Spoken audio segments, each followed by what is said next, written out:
que ya le la traidora a la ¿vale? La causa es un inmundo. Solo es guapo y ya con eso se va.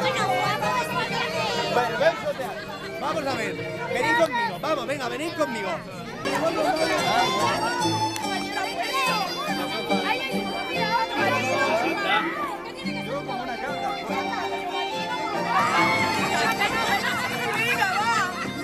Venga un momento para acá.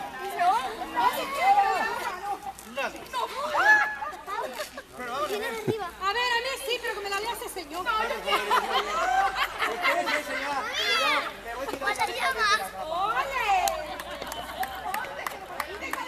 Esto de que una compañía de cómicos la lleve una mujer no se ha visto nunca, ¿eh? Una mujer alcalde de una Perdone, señora Brava, pero... ¡Qué hombre! Josefina Morgan mandaba a las mujeres tanto en el teatro. Y en esos tiempos...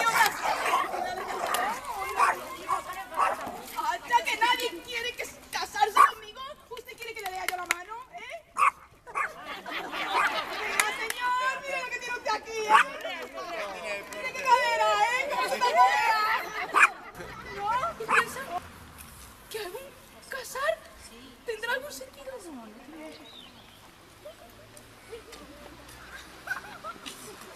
¡Par 10!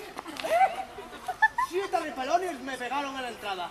Más yo di una puñada a uno de los rascones. Pero si tal supiera, no viniera. Y si no viniera, no entrara. Y si no entrara, yo mirara de manera que ninguno lo me diera. Mas andar, lo hecho es hecho. Pero todo es bien mirado. Ya que entré en esta brigada, todo me sale en provecho. Revuélgome en ver estas cosas tan hermosas que esta hombre bellas. Veolas yo. Pero ellas, de ilustrosas, a nosotros son dañosas. Dios mantenga. Si es aquí, que yo no sé parte de mí, ni de 5 donde estoy. Nunca vi cabaña tal. En especial, tan notable de memoria.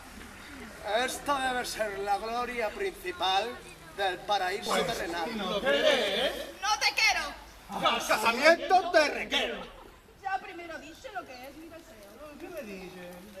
¿Qué me dice? ¿Qué me dice? Muchos de ellos es notorio purgatorio. Sin concierto no den plaza. Y si alguno bueno se alcanza, no es medio placentorio. Veo quejar las vecinas de malinas condiciones de maridos. Unos ensoberbecidos y aburridos. Otros de medio galinas. Otros llenos de mil celos y recelos. Siempre abusando cuchillos. Sospechosos, amarillos y malditos de los cielos.